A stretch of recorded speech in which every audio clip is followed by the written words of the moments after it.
Well, we saw it coming, didn't we, my dears? We saw it coming. Remember when Pearl was dropped unceremoniously by Netflix? No matter how tightly she grasped onto it, she clutched her Pearl. She clutched her, I'm the precious Pearl. Clutch onto me, Netflix. Dropped. That silenced voice of the muted mermaid. Clamshell. Shut. No one wants to hear it, love. Nobody wants to hear it. Know your strengths and play to them, not your weaknesses. And your weakness is a lack of talent and true creativity, my dear. Well, as if we hadn't warned her enough, as if she wasn't getting it through her skull. Further reiteration came this morning. Oh, what a fun, jolly morning it must be in Montecito today. As she wakes up next to the breadwinner, Prince Harry, who's been making slightly more sensible, if unsavoury, financial decisions. If not morally correct, then at least a little bit more financially savvy than her breaks that come and go, because it appears that she will not be getting the full wonga from this reported $25 million deal, if reports are to be believed, because she will no longer be amplifying through Spotify. No, they don't want her. They don't want her dreadful podcast. We saw it coming from the word go. There was only one reason people tuned in to that ridiculous trash: to laugh. To have a good old giggle. And even by episode 2, we were tired of doing that. And it was hurting our ears or making our teeth itch, having to sit through it. Well, I waded through most of the episodes, didn't I, to review them for you. And that was painful enough. But we all saw it coming because it was pants. It was pants! Media reports say it failed to meet productivity benchmarks required by Spotify. Well, surprise, surprise! And therefore it would not be receiving the full value of the contract. Oh dear, what a shame. Wouldn't be receiving the full value, taking away all the costs from their high production values. What does that leave them with? £5? $10? Wouldn't it be oh so interesting to know? Don't you wish that we could know what it was? As you know, just last week, Spotify announced that they are cutting 200 jobs as a strategic realignment, although they say that this has nothing to do with this executive decision. This mutually agreed dumping, please. We all got red flags, and I certainly did, when it was announced. You know, it was that moment that it was announced that Archetypes took a team of 28 to put together. I couldn't believe it, truly. 28 or 30 people. And Meghan announced on her website that she had been, I really enjoyed, it's been a labour of love getting this together. I would sit in bed at night going over creative ideas. And it's the way that she explained all this creative juicing in her way that was so juvenile. It was like somebody with their little schoolgirl pencil case with the Care Bears on it and Sweet Valley High book in hand, out for a little sleepover slumber party. Right, let's play businesswoman. I've got a podcast. Oh, let's do a little brainstorm and a thought shower about what I can put together, and I'll invite my besties over and we'll have a chat. You're playing with grown-ups now, my dear. Maybe the grown-ups have realised that the lunatics took over the asylum for a while. But once bitten, twice shy. So this alleged series of podcasts turns down to one series, not multiple series, although it may re-emerge on other platforms. Well, maybe some of these big boys are learning their lessons, that royalty certainly sells. But Rachel Ragland, without the disparagement of royalty, not such a good move, my dear. Because, yes, people tuned in for episode 1, but how many people do you think tuned in for episode 12? I don't even think I barely bothered. And I was doing reviews on it. So perhaps 6 people, including Doria, Harry, Meghan.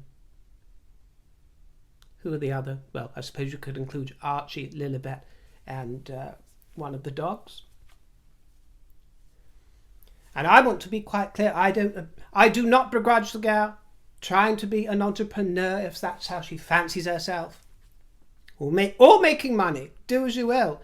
but surrendered the royal branding and titles because she was still marching away with Duchess this, Duchess that, Duchess this, that, and the 10th throughout the entire thing, wasn't she? Don't put the royal family's name in your mouths, because a lot of the headlines from those original episodes came from little nods to royal stories and dispersions, and some of the histrionics, such as Archie in the fire in the hotel when he was in peril of his life and they were all racing back to save him. Pull the other one. Don't pee on my leg and tell me it's raining, because I like rain and it doesn't smell like that. So don't try it, my love. You're not an alley cat. Or are you? 12 podcasts they managed to rustle together. And get this, they say this was over 912 days that they were under contract, because this was all released. The publicity, the blaze of publicity for these millions and trillions of bucks for Spotify. This was released back in 2020, I believe. 3 years. 3 years. They came up with 12 podcasts in 912 days. I am not pulling your leg when I say this. I'm not making mischief.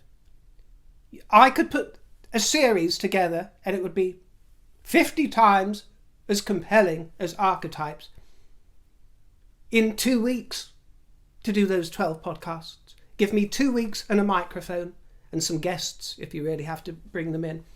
And that's it. I do not need 28 members of staff. I don't need 8 members of staff. I just need a microphone. I'll cobble it together. 28, 30 people. Honestly.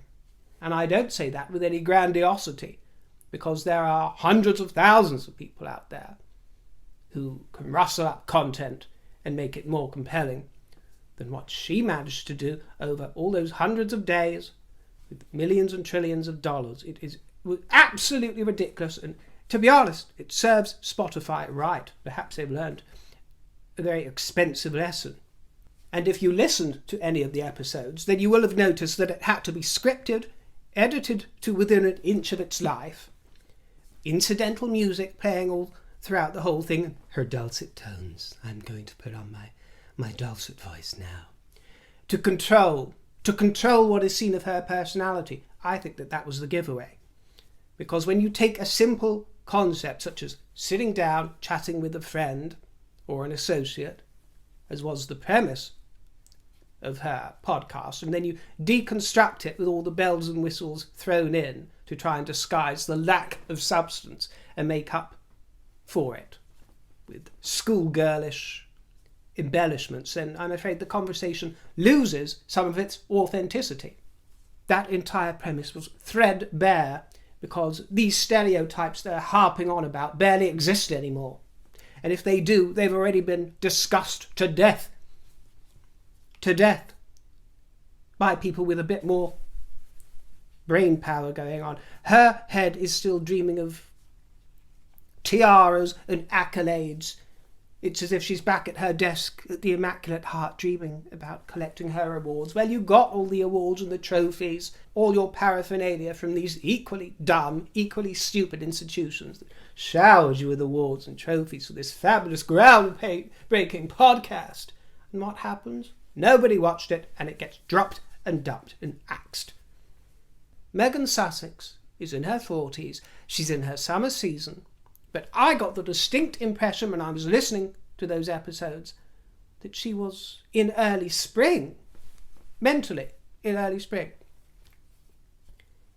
It was hard to believe this is someone who takes herself seriously as a mature woman. Summer season behaving as spring, early spring, very early spring. But she actually is not the only one. And I'm going to mention Sarah Ferguson here, the Duchess of York, because although I have a much more fondness for Sarah Ferguson most of the time, I did tune into one of her tea talks that she's been promoting lately, a similar podcast. Well, that might improve over time, and it's harmless and inoffensive enough, and she's doing her thing, and that's absolutely fine for those that will enjoy it. But I've got to say that too was rather twee and giggly, and there is much more to Sarah York than she gives away, and I understand why she holds it back to herself. But the little bits that I skipped over, and to be quite honest, I didn't listen in any depth for any length of time, so I could be wrong in the long run, but the bits that I listened to were twee and sort of too girly, and no tea was spilled whatsoever. It was certainly not this nothing off limits affair that it was promoted as, and I think that might go in the same direction, simply because I can't think of many people who will want to tune in just to listen to two besties sort of just twittering away about nothing much. You've got to offer something, my dear, in this day and age where everything is so competitive for eyeballs and there's a trillion different platforms. You've got to be able to deliver something that people actually want to invest their time into, and that they come away actually feeling that they take something with them, even if that is just a smile or a chuckle, or if it has fed their mind. And most people of Meghan's age and season would have no reason to tune in to that muck, to hear all these sort of high school rantings. And those in their spring season won't tune in because they don't want to watch two middle-aged women, or whichever guests she has on her show, yakking away about the problems of the society in the 1990s and yonder and way before. The statement said that Spotify and Archewell Audio have mutually agreed to part ways, and we are proud of the series we made together.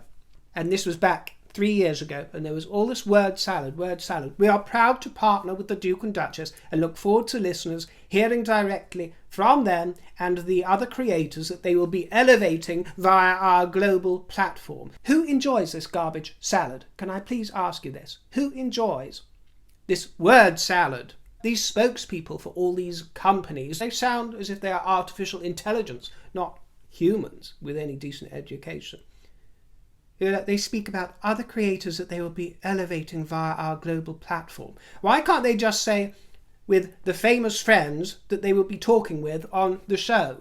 What happened to plain English? Why do they have to dress it up with all this ridiculous extra syllables that are not needed? And one has to consider the potential tension that this inequity, as they might say, they want to restore equity in the world. Well, they have a rather inequitable relationship, don't they? Or perhaps I should say more accurately, unequal. There is an imbalance.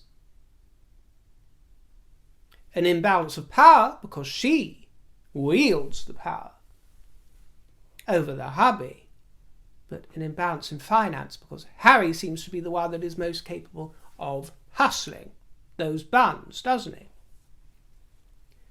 With all the success of his book, and with the success of his Invictus Games, and let's not forget that the documentary on Netflix, I'm sure, performed rather well for them. But it is Harry, and it is Harry's history that is the breadwinner, isn't it? It is nothing that Meghan has created. Meghan's representative from her agency, William Morris, told the Wall Street Journal that the team behind Archetypes remains proud of the podcast they created on Spotify. Meghan is continuing to develop more content for the Archetypes audience on another platform. Oh, goody, goody, goody, goody. Who wants sloppy seconds? And I noticed that the agent refers to her as Meghan, not the Duchess of Sussex. And I'm not complaining about that, by the way. But I noticed that subtle little change of branding there. Well, who knows what platform would want to take on Archetypes or its ilk, but the whispers I'm receiving and have received for many months is that the Duchess will be forming her own website, her own base, the TIG, and it might have an audio arm, it might have a shopping arm, it might have a merchandising, literary arm, everything coming together under one great big hub. And I think that is where you're most likely to find it, because if she wants to try and shop it around to the highest bidder, she might have a long wait, because not many people are going to put up their arm, are they, and bid for something that is a flop, that is an international flop. And if she plays her cards right, and if William Morris know what they're doing, which they certainly do for many other celebrities, and are highly qualified, then she could indeed earn a great deal more money. The potential is there. But what I think that the girl is missing, if she really wants to capitalise and market, She needs to stop taking herself so seriously, stop viewing herself as this icon of virtue, paragon of feminism, because it is simply comical, it is simply mockery. The world will not take you seriously, Meghan, as a political force, even with all your years of working at the embassies of the world in Argentina and going on the motorcade and doing the old Evita. Nobody takes you seriously except yourself, my dear, and your husband. I shouldn't leave out your husband. But if you really want to start pulling in the mega bucks, you're going to have to compromise, and you're going to have to start reaching out and working with brands that you might not have tolerated before because you think you're too highbrow for them. You might have to lower the bar in order to raise the finance. But she'll have needed to have had a level-headed conversation with those at William Morris, and she'll need to take what they say on board and not tiptoe around like a princess, demanding, as she did to stupid Spotify, demanding that they make all amendments to their ethos before she agreed to work with them, because she had all kinds of concerns about them and delayed the process, didn't they, because they weren't living up to her values. Well, I'm sure Spotify feel really pretty stupid about bending over backwards to accommodate her now. And not many people are going to put themselves in a position to surrender to her now, because it has been displayed for all the world to see that it is throwing good money after bad. Her Royal Highness Princess Beatrice looked pretty last night at an evening event celebrating female founders at the Conduit Social Club in this teal gown with a floral design and smoky eyes.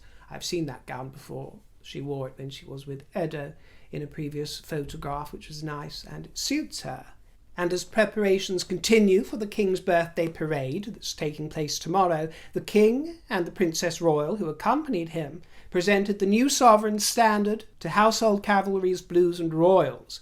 The new standard will be used on public parade for the first time this weekend, as the regiment provides a mounted sovereign's escort from Buckingham Palace to Horse Guards Parade. The new standard is made of silk damask with gold embroidery, consecrated by the Chaplain General Padre. There was a very dramatic-looking appearance from the Duchess of Edinburgh. In her role as the Grand President of St John Ambulance, she was invested as a Dame Grand Cross of the Order of St John by the Duke of Gloucester, their Grand Prior, and she was promoted to this role last year by the late Queen Elizabeth. And it almost looks rather ritualistic, doesn't it? I'm sure there'll be accusations of a Masonic Hall, secret society kind of affair, you know, the Slytherin Council. But no, none of that. It's all goodness. And she was devastating in black. And Sophie also comes in white, because that very morning, early the same day, she opened the Royal National Institution of Blind People's new office in North London, and she wore this cool dress by Gabriella Hurst. Isn't it nice, bright and breezy? Actually, Gabriella Hurst, she made a cardigan that I wore. There was a very nice cardi. I think it was early April. I did a broadcast, and it looks like a homemade, hand-knitted cardigan. And I got lots of compliments, and you asked what the pattern was for it, or did my granny knit it? But it was actually designer. It was by Gabriella Hurst. It was a stripy cashmere, I think, cardigan that was actually sent to me by somebody that works at Gabriella Hurst. So I'm obviously dressing in good company there. And she wore it with an orange tote and looked splendid. Sophie and Edward and their children, actually, should be joining the King tomorrow for Trooping the Colour. I should think we'll see them there, along with many members of the royal family. And on Monday, it is going to be the Edinburgh's 24th wedding anniversary. By the way, did you see the Queen in her blue jumpsuit the other day? A little bit racy, wasn't it? And it made the headlines, but in a good way. People said that it was nice to see her showing a little bit of edge in her sartorial choices. And yes, she certainly loves blue.